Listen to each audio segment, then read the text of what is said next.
నమస్తే, నేను మీ Ashok Kumar. Welcome to our channel. Mudragada Padmanabha Reddy మరోసారి వార్తలకు వచ్చేసాడు. అసలు ఈసారి వార్తల్లో హల్చల్ చేయడానికి కారణం ఏంటి? ఈ విషయం పైన పూర్తిగా విశ్లేషించడానికి మనతో పాటు డాక్టర్ భరత్రెడ్డి సార్ గారు అయితే మనతో పాటు ఉన్నారు. నమస్తే సార్. నమస్తే సార్, ముద్రగడ్డ పద్మనాభరెడ్డి గారు అంటే ఆ మధ్య ప్రభుత్వాన్ని అభ్యర్థించి రెడ్డిగా అయితేనే నేను ప్రజా జీవితంలో నేను చలామణి కాగలుగుతాను అని చెప్పి ఆయన అదే పనిగా ముద్రగడ్డ పద్మనాభరెడ్డిగా మార్చుకున్నాడు ఆయన పేరు. సరే సార్, ఇప్పుడు వార్తల్లోకి వస్తే ఇంపార్టెంట్ టాపిక్ అంటూ ఉంది. అదేంటంటే ఆయన స్వయాన వాళ్ళ కూతురు పైన లేఖాస్త్రం సంధించాడు సార్. వాళ్ళ కూతురు పేరు క్రాంతి. ఆవిడ మనకు ఆల్రెడీ తెలిసిందే, ఆల్రెడీ పబ్లిక్ డొమైన్లో ఉంది కాబట్టి జనసేనలో జాయిన్ అయింది ఎలక్షన్స్ పూర్వం. ఇప్పుడు 1 సంవత్సర కాలం పూర్తయింది. ఆయన వెయిట్ చేసి ఇవాళ ఆవిడ పైన లేఖాస్త్రం సంధించారు. ఆ లేఖలో ముఖ్యాంశాలు ఏంటంటే సార్, ఆవిడ జనసేనలో ఉన్నది అనే అకస్సు తట్టుకోలేకున్నాడు, ఒక సీనియర్ నేత కాబట్టి. వ్యవహారం ఏంటంటే సార్, ఒక పక్క మాట్లాడుతూ ఉంటే కొన్ని కుటుంబాలు గుర్తొస్తూ ఉన్నాయి ఒక పక్క. అది కాకుండా లేఖలోనే ప్రధానమైన అంశాలు రెండో భాగం. ఈ కుటుంబాలు గుర్తొస్తున్నాయని చెప్తున్నాను కదా సార్. ఈ కుటుంబాలు ఏంటంటే మంచు ఫ్యామిలీ, తండ్రి బిడ్డలకు పడట్ల. అటు కేసీఆర్ ఫ్యామిలీ, తండ్రి బిడ్డలకి అన్న చెల్లెలకి పడట్ల. ఇటు వైఎస్ఆర్ ఫ్యామిలీ, అన్న చెల్లెలకి అసలే పడట్ల. ఇప్పుడు ముద్రగడ్డ పద్మనాభం రెడ్డి అంటే రాష్ట్రంలో పెద్ద పెద్ద కుటుంబాలు అనుకునే కుటుంబాలు ఇవన్నీ. వీళ్ళకి ఎందుకో పొసగట్లే వాళ్ళ కుటుంబాల మధ్య. ఇప్పుడు సార్ ముఖ్యంగా ఈ లేఖాస్త్రం విషయానికి వస్తే, ఆయన లాస్ట్లో ఒక డైలాగు, అంటే పవన్ కళ్యాణ్ సినిమాలో ఒక డైలాగ్ ఉంటుంది, లాస్ట్ పంచ్ మందైతే ఆ కిక్కే వేరబ్బా అన్నట్లు. ఆ లాస్ట్ పంచ్ ఏంటంటే సార్, వాళ్ళ కూతురికి క్రాంతికి సీరియస్ స్ట్రైట్ పాయింట్ అవుట్ చేసి చెప్పాడు. ఏంటంటే అది, మీకు చేతనైతే సూపర్ 6 హామీలు అమలు చేయండి. దాంతోపాటు మళ్ళీ ప్రధానంగా ఒకటి, కాపులకు రిజర్వేషన్లు అమలు చెప్పింది మీ నాయకుడి దగ్గర అని చెప్పి ఆయన పంచ్ అంటూ విసరడం జరిగింది. ఈ మొత్తం అంటే ఇటు కుటుంబాల వ్యవహారం, ఇటు ఆయన 2 వ్యవహారాలు, ఇది కాపులకి రిజర్వేషను, దాంతోపాటు సూపర్ 6 హామీలు, ఈ మొత్తం వ్యవహారాన్ని ఏ విధంగా విశ్లేషిస్తారు సార్? ముద్రగడ్డ పద్మనాభం అనగానే మొదటిగా ఆంధ్రప్రదేశ్ ప్రజలకు గుర్తుకొచ్చేది కాపునాడు ఉద్యమం. తెలుగుదేశం పార్టీలో రాజకీయ జీవితం ప్రారంభించినప్పటికీ, ఎన్టీ రామారావుతో కలిసి పనిచేసినప్పటికీ, చంద్రబాబు హయాంలోనే కాపు ఉద్యమాన్ని తీసుకురావడం జరిగింది. కాపులు జనాభాలో 30% ఉన్నారు. కాపులకు ఇప్పటివరకు రాజకీయమైన పదవులు, ముఖ్యమైన పదవులు దక్కలేదు. కాపులకు రిజర్వేషన్ అమలు చేయాల్సిందే అని చెప్పి పెద్ద ఎత్తున ఉద్యమం సాగించాడు. కాపునాడు అనే పార్టీని కూడా పెట్టడం జరిగింది. అది ఎన్నికల్లో అది పెద్దగా సక్సెస్ కాలేదు. కానీ అడపదడప కాపు నాయకుని అని చెప్పుకునే ప్రయత్నం చేస్తున్నారు. ఈ క్రమంలో పార్టీలు కూడా మారుతుండనని మనం చూడొచ్చు. చివరిగా ఇప్పుడున్న పార్టీని చూసినట్టయితే వైఎస్ఆర్సీపీలో ఉండడం జరిగింది. అయితే కాపులకు రిజర్వేషన్కి సంబంధించి గతంలో విజయభాస్కర్ రెడ్డి ఉన్న సమయంలోనే కాపులకు రిజర్వేషన్ గురించి ఉమ్మడి రాష్ట్రంలో ఒక గెజిట్ నోటిఫికేషన్ విడుదల చేయడం జరిగింది. వాళ్ళకు రిజర్వేషన్ కోసం ఇవ్వడం జరిగింది. అయితే అది కోర్టులు కొట్టివేశారు. కోర్టులు అసలు రిజర్వేషన్ ఉద్దేశం మూలాలు ఏంటంటే, ఎవరైతే వివక్షకు గురవుతారో వాళ్లకు మాత్రమే రిజర్వేషన్స్ కల్పించాలి. అంటే ఆర్థిక పరిస్థితి ఆధారంగా కాదు, వివక్షకు గురైన కులాలకు మాత్రమే రిజర్వేషన్స్ కల్పించాలనే ఉద్దేశంతో, దాంతోపాటు 50% రిజర్వేషన్ దాటుతుంది. దాంతోపాటు బీసీలు కూడా దాన్ని వ్యతిరేకించడం జరిగింది. వీళ్ళని తీసుకొచ్చి మా బీసీలలో కలిపినట్టయితే మాకు అన్యాయం జరుగుతుందని చెప్పి కోర్టు కేసు వెళ్ళడం జరిగింది. అది కోర్టులో కేసులు కొట్టివేయడం జరిగింది. విజయభాస్కర్ రెడ్డి ఇచ్చిన తర్వాత కొట్టివేయడం జరిగింది. అయితే అక్కడ జరిగింది ఏంటంటే, కాపులకు రిజర్వేషన్ అంశం వచ్చినప్పుడు కాపులు కులపరంగా వివక్షకు గురి కాలేదు. ఇప్పుడు మీరు చెప్తున్నారు పద్మనాభ రెడ్డి అనే విషయాన్ని చెప్తున్నారు. ముద్రగడ పద్మనాభం నుంచి పద్మనాభ రెడ్డి అని. రెడ్డి అనేది ఇప్పుడు ఆంధ్రప్రదేశ్ రాష్ట్రంలో, ఉమ్మడి రాష్ట్రంలో ఒక అగ్రకులంగా, సామాజికంగా ఎదిగిన కులంగా, అలాగే వివక్షకు గురైన కులంగా ఎవరు గుర్తించరు. వివక్ష పెట్టిన కులంగానే, భూస్వాముల కులంగానే భావిస్తారు. వాళ్ళ ఎంత పేదవాళ్ళు ఉన్నా లేకపోయినా, వాళ్ళకి తిండికి లేకపోయినా వాళ్ళని రెడ్డి అంటే ఒక ఇదిగా గుర్తిస్తుంటారు. కాబట్టి అతను రెడ్డి అని పెట్టుకున్న సమయంలో బీసీలకు మారడానికి అవకాశం లేదు. చాలామంది కాపు నాయకులు, కాపులు రెడ్లు కూడా మా వాళ్ళే, మానించే వాళ్ళు విడిపోయారు, కాపుల నుంచే రెడ్లు విడిపోయారు అనే భావన చాలామంది కాపు నాయకుల్లో ఉంది, కాపు సమాజంలో ఉంది. రెడ్డి కాపు ఒకటే అనే ఒక సమాజం. తెలంగాణలో అయితే కొన్ని గ్రామాల్లో చూసుకున్నట్లయితే కాపులు అంటారు, రెడ్లను కాపులు అంటారు. కాబట్టి ఇది కులానికి సంబంధించిన అంశాన్ని మనం ప్రస్తావించినట్టయితే, రిజర్వేషన్కు సంబంధించి కోర్టులు ఎత్తేసిన తర్వాత ఇక ఆ జోలికి చంద్రబాబు. ఒక చిన్న డౌట్, మీరు చెప్పినారు కదా, ఓసీల్లో ఉండేవారు బీసీలకు మారాలంటే ప్రభుత్వాలు కానీ కోర్టులు కానీ ఒప్పుకోమని. సార్ అదే బీసీలు కానీ ఎస్సీలు కానీగా ఉండేవాళ్ళు ఓసీలుగా మారి మేము రెడ్డిసో చౌదరీసో లేకుంటే పలానా పేరులో రావులో పెట్టుకుంటామంటే ఓసీలుగా మారుతామంటే ప్రభుత్వాలు ఒప్పుకునే పరిస్థితి ఉందా? అంటే రిజర్వేషన్ కోల్పోతున్నారు కదా వీళ్ళని. యాక్చువల్గా ప్రభుత్వాలతోటి సంబంధం లేదు ఇది. యాక్చువల్గా ఒక బీసీ కమిషన్ రిపోర్ట్ కానీ ఎస్సీ కమిషన్ రిపోర్ట్ ఆధారంగా క్రీమీ లేయర్ అనేది పద్ధతి. యాక్చువల్గా క్రీమీ లేయర్ అంటే ఎవరైతే ఆర్థికంగా బలపడ్డారో వాళ్ళకి రిజర్వేషన్స్ అవసరం లేని అనేది క్రీమీ లేయర్. క్రీమీ లేయర్ని చాలామంది వ్యతిరేకిస్తున్నారు ఆల్రెడీ.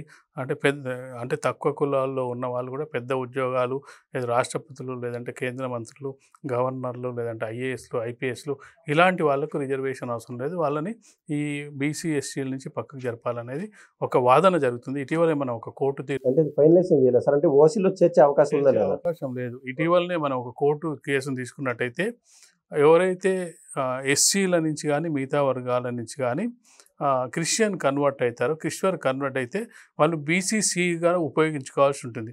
కానీ చాలామంది ఇప్పుడున్న వాళ్ళు ఎస్సీల నుంచి క్రిస్టియన్ కన్వర్ట్ అయినప్పటికీ కన్వర్ట్ మాత్రం అవుతున్నారు కాబట్టి కానీ రిజర్వేషన్ ఎస్సీనే వాడుకుంటున్నారు.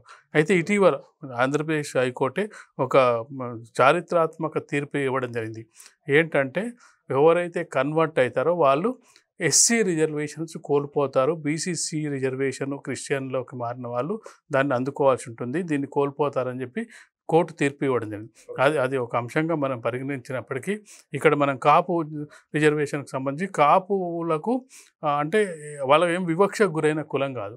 కాకపోతే వాళ్ళకు ఒకటి రాజకీయ ప్రాధాన్యం తగ్గింది, రాజకీయ ప్రాధాన్యం మాకు లేదు, రాజకీయాల్లో ఎప్పుడు మేము 30% జనాభా ఉన్నాం, మేము ఎప్పుడు ముఖ్యమంత్రి పదవుల్లో లేము అనేది వాళ్ళు మొదటి నుంచి ఆందోళన చెందుతున్నారు. అయితే ఇటీవల చంద్రబాబు నాయుడు వచ్చిన తర్వాత పదవిలో ఉన్నప్పుడు గతంలో 2014 నుంచి 19 మధ్యకాలంలో ఏదైతే కేంద్ర ప్రభుత్వం ఈడబ్ల్యూఎస్ కోటా కింద 10% రిజర్వేషన్ అందిస్తుందో అందులో కాపులు వాడుకోవచ్చు. ఎవరైతే రిజర్వేషన్స్కు దూరంగా ఉన్న కులాలు, రిజర్వేషన్స్ కావాలనుకుంటున్న కులాలు, అందులో పేద వర్గాలకు సంబంధించిన వాళ్ళు వాడుకోవచ్చు అని చెప్పి అందులో 5% కాపులకు ఇవ్వాలని చెప్పి ఒక ప్రతిపాదన జగన్మోహన్ రెడ్డి తీసుకురావడం జరిగింది. కానీ దాన్ని కూడా కోర్టులు నిలబడలేదు. ఎందుకంటే ఆ 10% రిజర్వేషన్ అనేది మొత్తం ఓవరాల్గా ఉన్న ఓసీ గ్రూపులకు చెందినవి, ప్రత్యేకంగా ఒక వర్గానికి చెందినవిగా ఉండే.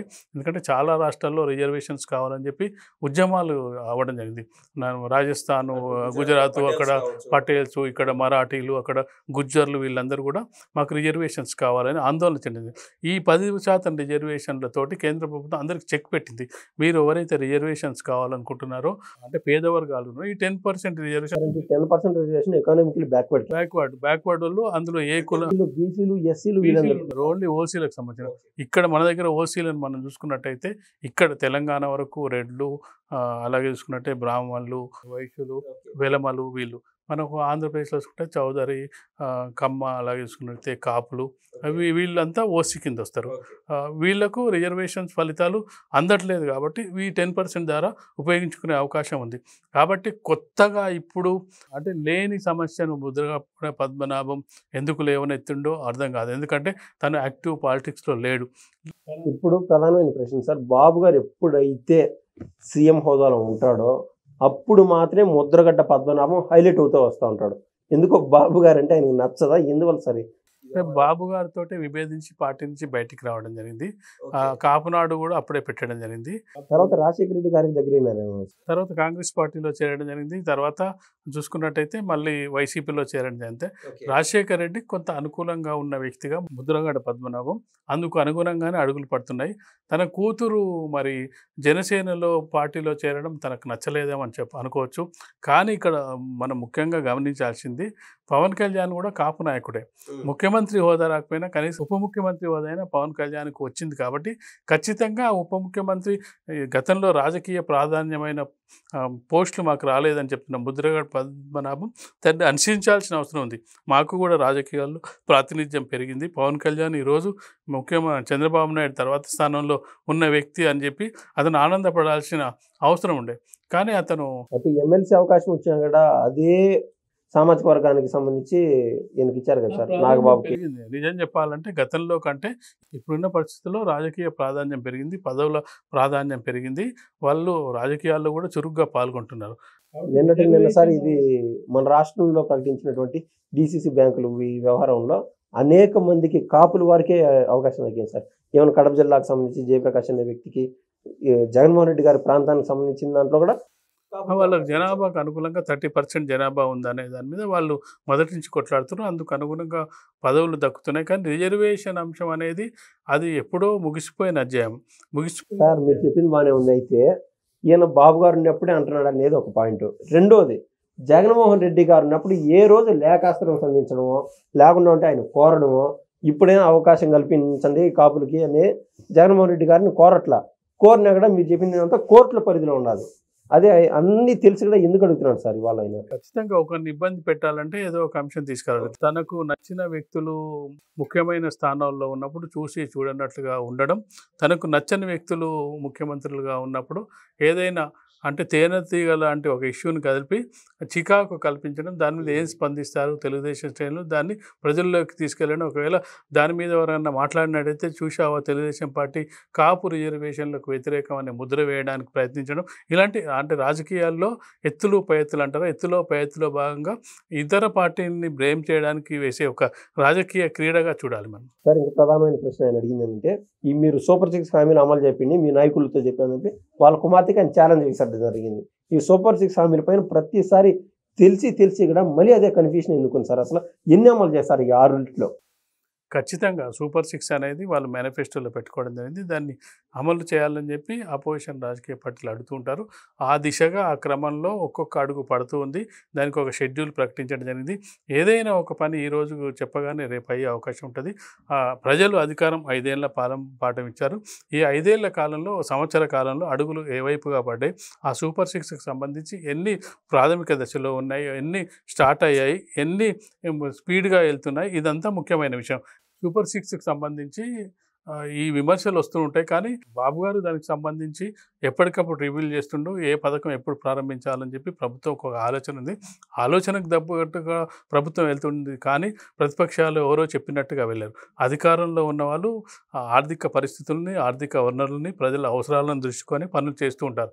ఇప్పుడు ప్రభుత్వం ప్రాధాన్యత అమరావతి నిర్మాణం, పోలవరం నిర్మాణానికి సంబంధించి మిగతా పనులు కూడా ఒకదాని వెంట జరుగుతూ పోతున్నాయి. కాబట్టి ఈ విమర్శలు కొనసాగుతూనే ఉంటాయి. కాబట్టి అవి పెద్దగా ఎవరు పట్టించుకున్నట్టుగా మనకు కనిపించట్లేదు. సో మొత్తం మీద ముద్రగడ్డ పద్మనాభం గారి లేఖని సీరియస్గా రాష్ట్ర ప్రజలు కూడా ఎవరు తీసుకునే అవకాశం లేదు.